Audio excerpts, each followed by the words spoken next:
കേരള നവോത്ഥാന ചരിത്രത്തിലെ ഐതിഹാസിക ഏടായ വൈക്കം സത്യാഗ്രഹത്തിന്റെ ശതാബ്ദിയാണിന്ന്. വൈക്കം മഹാദേവ ക്ഷേത്രത്തിന് സമീപത്തെ റോഡുകളിലൂടെ അവർണ്ണ വിഭാഗത്തിന് സഞ്ചാരം സാധ്യമാക്കാൻ നടന്ന സത്യാഗ്രഹം 20-ാം നൂറ്റാണ്ടിൽ കേരളത്തിൽ നടന്ന സമരങ്ങളിൽ അഖിലേന്ത്യാ ശ്രദ്ധ നേടിയ സമരമാണ്.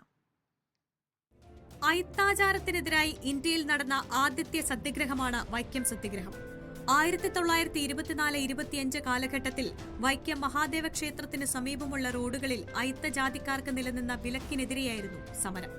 ശ്രീനാരായണ ഗുരുവും മഹാത്മാഗാന്ധിയും EV രാമസ്വാമി നായ്ക്കരും ബഹുജനങ്ങളും പങ്കാളികളായ സമരം. ദേശാഭിമാനി പത്രാധിപരും SNDP നേതാവും കോൺഗ്രസ് നേതാവുമായ TK മാധവന്റെ ഇടപെടലിൽ 1923 ആന്ധ്രയിലെ കാക്കിനടയിൽ നടന്ന കോൺഗ്രസിന്റെ ദേശീയ സമ്മേളനത്തിൽ അയിത്തോച്ചാടനം കോൺഗ്രസിന്റെ നയപരിപാടിയായി മാറിയതോടെ വൈക്കത്ത് സമരകാഹളം മുഴങ്ങി. കേളപ്പന്റെ നേതൃത്വത്തിൽ സമരം പ്രഖ്യാപിച്ചു. സവർണ യാഥാസ്ഥിതികർക്ക് ഒപ്പമായിരുന്നു തിരുവിതാംകൂർ രാജകീയ സർക്കാർ. നിരോധനാജ്ഞയും പോലീസ് മർദ്ദനവുമായി സമരക്കാരെ തിരുവിതാംകൂർ ഭരണകൂടം നേരിട്ടു. 1924 ശ്രീനാരായണ ഗുരുവും പിന്നീട് മഹാത്മാഗാന്ധിയും പെരിയാർ EV രാമസ്വാമി നായ്ക്കറും പിന്തുണയുമായി എത്തി. പിന്നാലെ മന്നത്ത് പത്മനാഭന്റെ നേതൃത്വത്തിൽ തിരുവനന്തപുരത്തേക്ക് സവർണ ജാഥ. 1925 മാർച്ച് 10 ഗാന്ധിജി വൈക്കത്തെത്തി സവർണ യാഥാസ്ഥിതിക നേതാവ് ഇണ്ടാംതുരുത്തി നമ്പൂതിരിയുമായി ചർച്ച നടത്തി.